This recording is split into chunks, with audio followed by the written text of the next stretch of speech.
तो middle east की धरती धधक रही है। एक तरफ अमेरिका और इजराइल के घातक फाइटर जेट्स ईरान के आसमान को चीर रहे हैं, तो दूसरी तरफ तेहरान यानी कि ईरान ने वो कर दिखाया जिससे पूरी दुनिया सन्न है। दावा है कि ईरान ने इजराइल के अजेय माने जाने वाले F-16 को धूल चटा दी है। इतना ही नहीं, 2 दिन पहले अमेरिका के सबसे advance stealth fighter jet F-35 को भी मारने का दावा किया गया था। कैसे सुपर पावर की अभेद तकनीक ईरान के सामने फेल हो रही है, इस रिपोर्ट से समझिए। ईरान का विध्वंसक पलटवार जारी है। पहले अमेरिका के F-35 को मार गिराने का दावा, अब इजराइल के F-16 को ध्वस्त करने का ऐलान।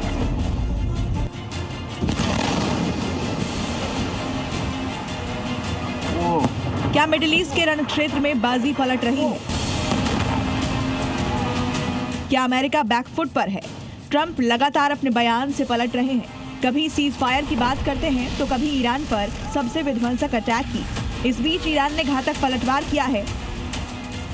IRGC ने सनसनीखेज दावा करके दुनिया को चौंका दिया है। ईरान ने जंग के बीच ऐलान किया कि उसने इजराइल के F-16 फाइटर जेट को मार गिराया है।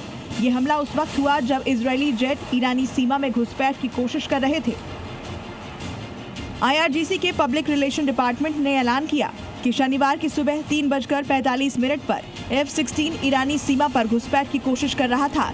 तभी ईरान के एयर डिफेंस सिस्टम ने इस घातक फाइटर जेट को तबाह कर दिया।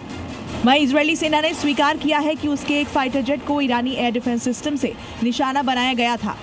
ये फाइटर जेट गुप्त सैन्य ठिकानों से ईरान में हवाई हमला करने की मिशन के साथ रवाना हुए थे, लेकिन जेट को कोई नुकसान नहीं हुआ और पायलट सुरक्षित लौट आया।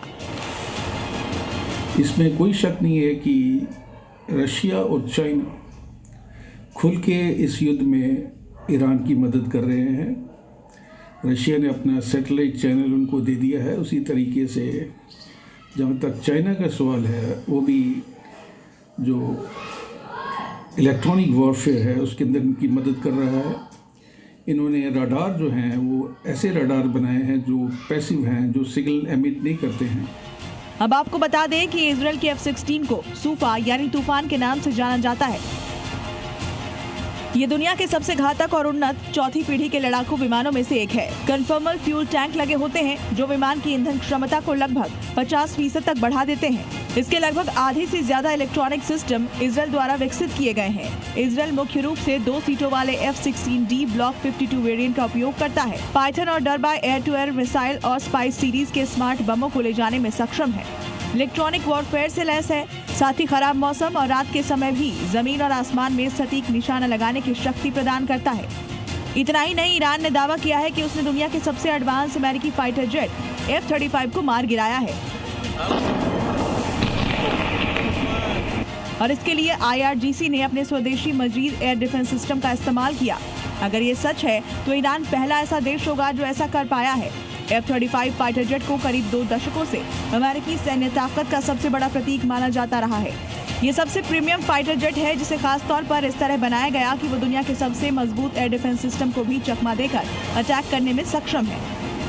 ये ईरान जैसी कंट्री के लिए एक बहुत बड़ी सफलता है कि अमेरिका की जो सबसे बड़ी एयर पावर है, जिनके पास सबसे आधुनिक तकनीक है, उनके एयरक्राफ्ट को मार गिराने में ये सफल हो रहे हैं। आने वाले टाइम में ये कैसा मोड़ लेती है, ये सारा डिपेंड करता है कि रशिया और चाइना इनकी कितनी मदद करते हैं एयर वॉरफेयर के अंदर, जहाँ तक एयर सुपरमेसी को कम करने का सवाल है। अब आप इन 5 तस्वीरों को देखिए। ईरान ने इस युद्ध में F-35, 10 MQ-9 reaper drone, 5 fighter jet, third defence system और पेट्रियट डिफेंस सिस्टम को तबाह करने का दावा किया है। अमेरिका और इजराइल ने सोचा था कि वो अपनी हवाई ताकत से ईरान को कुछ ही घंटों में घुटने पर ले आएंगे, लेकिन हकीकत इसके उलट दिख रही है। ईरान के पास मौजूद खोरबाज 15 और बाबर 373 जैसे डिफेंस सिस्टम दुनिया की सबसे एडवांस तकनीक को चुनौती दे रहे हैं। ब्यूरो रिपोर्ट, जी मीडिया।